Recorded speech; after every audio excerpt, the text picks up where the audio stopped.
So many people have either heard about Constellation, so they're familiar with the process. Let me tell you a little story about something that I'm working on for one of my family members. So I'm a human being. Just because I'm a facilitator, it doesn't mean that I'm above or better than anyone's family dynamics.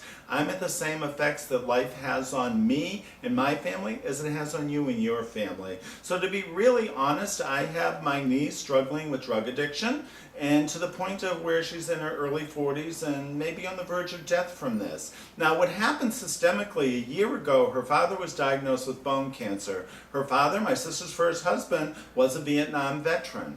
And ironically, 40 years after Vietnam, he has bone cancer. Well, if we look at the bigger scope of things, what's Constellation do? People who kill people, even though you're a legal killer or murderer, by the U.S. government, in this case, in the nation of Vietnam, there's a guilt. When you take a life, it really resonates, let's say, a darkness in your soul. And in his case, he killed lots of what he termed gooks, or Vietnamese, during the Vietnam War. That was the slang our American soldiers used. Well, now he has a daughter who's 40, so that's 40 years later. So you're talking about a long period of time, 60 years since the Vietnam War started way back when.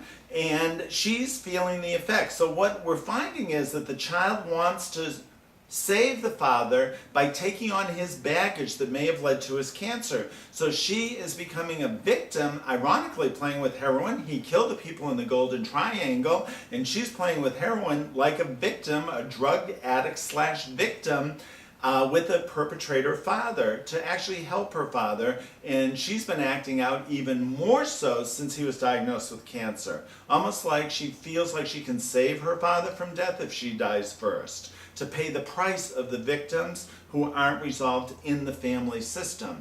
Ironically, she doesn't have to, but sometimes we feel we're born and receive such a great gift that how can I repay this back to my father? I will carry the victim energy of all those gooks that he killed in Vietnam, which led to him coming home to give me life. That's the least I can do. Maybe I'll save his cancer, maybe I'll be with his dead victims, and the scale will be even. Ironically, it doesn't have to be that way, but yes, it is that way in many cases. So we just did a constellation last night, seeing that he's responsible for who he killed.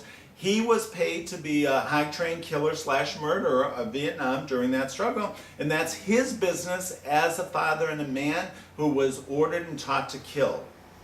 Now, ironically, she doesn't have to carry that any more for him, but the love is there so much for our creators / parents that we want to do anything and everything we can to help them, even at the cost of our own life. That's true unconditional love, but it's a little bit misguided. Hellinger calls that blind love. They don't have to pay that price, and they think if they will, things will be different, and ironically, it may not be. So we do our best with what we're given and hope for the best possible outcome for him and her, and we're still humble in the field of life that makes its own decision and choices. All we can do is help if we're allowed.